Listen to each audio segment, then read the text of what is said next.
Breaking news. పోడు రైతులను BRS ప్రభుత్వం ఇబ్బంది పెట్టిందన్నారు డిప్యూటీ సీఎం భట్టి విక్రమార్క. ఇందిరమ్మ ఇల్లు సాధ్యమా అని ప్రశ్నించిన వారికి ప్రభుత్వం అందించిన ఇల్లే సమాధానమన్నారు. ప్రతి నియోజకవర్గంలో 3500 ఇందిరమ్మ ఇల్లు నిర్మిస్తున్నామన్నారు. పేద విద్యార్థులకు ప్రపంచ స్థాయి విద్య అందించేందుకు యంగ్ ఇండియా రెసిడెన్షియల్ స్కూల్స్ నిర్మిస్తున్నట్టు చెప్పారు.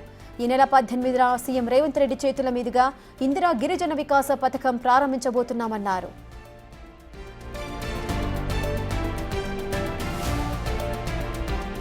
ఇందిరమ్మ రాజ్యంలో ఇందిరమ్మ ఇల్లు ఇస్తామని, ప్రతి ఇంటికి 5 లక్షల రూపాయల వరకు తగ్గకుండా శాంక్షన్ చేస్తామని చెప్పిన మాట ప్రకారం ఈ రోజు ఈ పేదల కోసం ప్రతి శాసనసభ నియోజకవర్గంలో కనీసం 3500 ఇళ్లకి తగ్గకుండా రాష్ట్ర వ్యాప్తంగా ఉన్నటువంటి ప్రతి శాసనసభ నియోజకవర్గంలో శాంక్షన్ చేసి ముందుకు పోతా ఉన్నాం.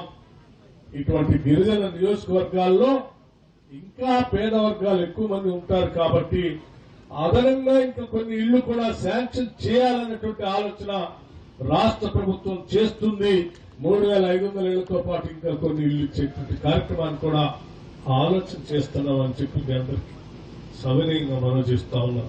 10 సంవత్సరాలు ఉద్యోగాలు రాక బిడ్డలంతా అల్లాడిపోతూ చివరికి గ్రామాలకు వచ్చి బీటెక్ చదువుకున్నటువంటి వాళ్ళు, ఎంబీఏ చదువుకున్నటువంటి వాళ్ళు, లేకపోతే పోస్ట్ గ్రాడ్యుయేషన్ చేసినటువంటి వాళ్ళు గ్రామాల్లోకి వచ్చి చివరికి పెళ్లిళ్లలో సప్లైర్స్ గా తిరుగుతా ఉంటే ఇది కాదు కదా మనం కోరుకున్న తెలంగాణ.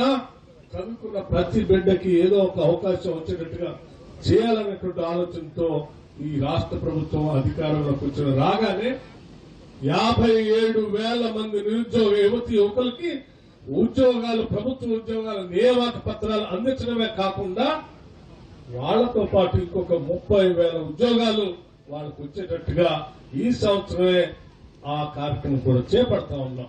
ఆనాటి సోనియమ్మ నాయకత్వంలో కాంగ్రెస్ ప్రభుత్వం ఇచ్చినటువంటి ROFR పట్టాలకి సంబంధించినటువంటి భూములు సాగు చేసుకుంటూ ఉంటే ఫారెస్ట్ అధికారులు వచ్చి ఇబ్బంది పెడుతున్నటువంటి పరిస్థితులు కూడా గమనించాం.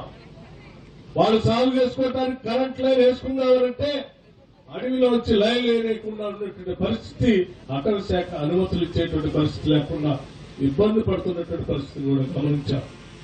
అడవుల్లో సాగు చేసుకునేటువంటి ఆ పేద కుటుంబాలు గత ప్రభుత్వం వాళ్ళు ఆడవాళ్లను కూడా చూడకుండా చెట్టు కట్టేసి చేసినటువంటి దృష్టాంతాల్ని గమనించి ఈ రోజు పేదల ప్రభుత్వంగా, ప్రజా ప్రభుత్వంగా ఆలోచన చేసి ఇందిరా సవర గిరిజల వికాసం అనేటువంటి ఒక కార్యక్రమాన్ని తీసుకొని 12,500 కోట్ల రూపాయలతో ఈ పథకాన్ని రేపు పొద్దున 18వ తారీఖు నాడు నాగర్ కర్నూలు శాసనసభ, నాగర్ కర్నూలు జిల్లాలో అచ్చంపేట శాసనసభ నియోజకవర్గంలో రాష్ట్ర ముఖ్యమంత్రి రేవంత్ రెడ్డి గారి చేత లాంఛనంగా ప్రారంభోత్సవం చేస్తా ఉన్నాం.